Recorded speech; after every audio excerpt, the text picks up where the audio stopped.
Welcome to Jesus Time, where we spend time with Jesus in his time and culture.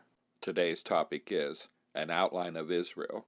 While recently reading the New Testament, I realized there was references to a lot of groups such as Pharisees, Sadducees, and Zealots that many people simply don't know who they are. So I decided to put together a short list of these groups with a brief description of each. By understanding who these groups are will assist in the understanding of the scriptures. I recently had the privilege of presenting this information in a Bible study class, and even though they were short descriptions, it was a lot to take in one class. And since I have 3 columns on my paper that I put together, I have decided to break it down into 3 separate recordings. Because I realize with history, a lot of people, their eyes kind of glaze over and they don't like to hear a lot of it all at once. You can listen to these brief descriptions all together in one setting, or you can break them down and spread them out over time. But enough about that, let's begin. By starting with Rome itself. Rome is indeed a self-inflicted wound upon Israel. Israel was conquered when 2 factions within Israel requested Rome's help. The short story of what is going on here is, as the Greek Empire faded, it fought amongst itself for power and control of what was left of its territory and resources. Syria was known as the Seleucid Empire, while Egypt was known as the Ptolemy. This was during the Maccabean period, during the intertestamental time between the Old and New Testaments. From Syria, the Seleucid Empire, came a man known as Antiochus Epiphanes. Now, the interesting thing about Antiochus is he is our ancient example of what the soon-to-be in our future modern Antichrist is going to be.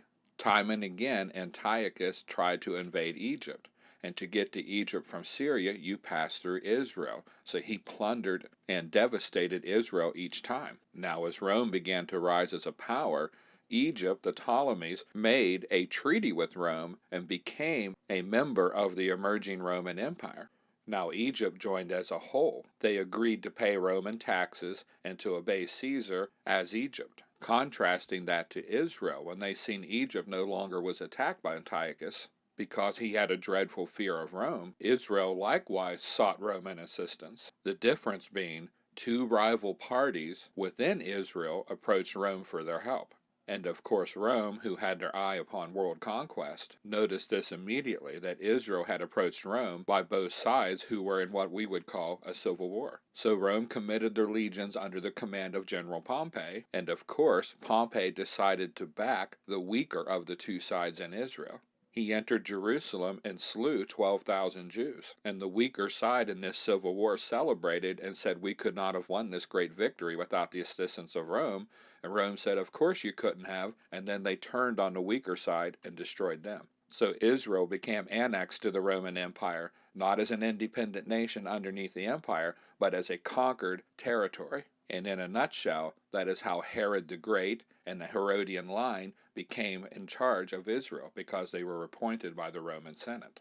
Herod was put in charge of Israel for life, and at his death, Israel was divided into 4 territories with a ruler of the Herodian line in charge of each of them, all underneath a Roman governor. The Roman governor at the time of Jesus, his name was Pontius Pilate. He was in charge of Palestine, both Israel and Syria. Yes, eventually Rome conquered Syria as well. Now, the leading political and religious group within Israel were a group known as the Pharisees. They were each a social movement and a school of thought that represented modern rabbinic Judaism. The Pharisees installed thousands of man-made superstitions and traditions upon God's law, making them supreme. The Sadducees were the upper echelon of Jewish society. They were wealthy landholders and bankers. The Sadducees were more reserved than the Pharisees, and they were Hellenistic. That means they were influenced by Greek culture and would do business with the Romans. They did not believe in any Jewish oral tradition or in the afterlife, which means they were the only people in Jewish society who were rich enough and powerful enough to sort of ignore a lot of the Pharisees' traditions. The Sadducees were responsible for the maintenance of the temple. Now, the Pharisees and the Sadducees were also priests. Most were Pharisees, and they all had to be sons of priests with strict rules upon whom they could marry. Only daughters of other priests or Levites.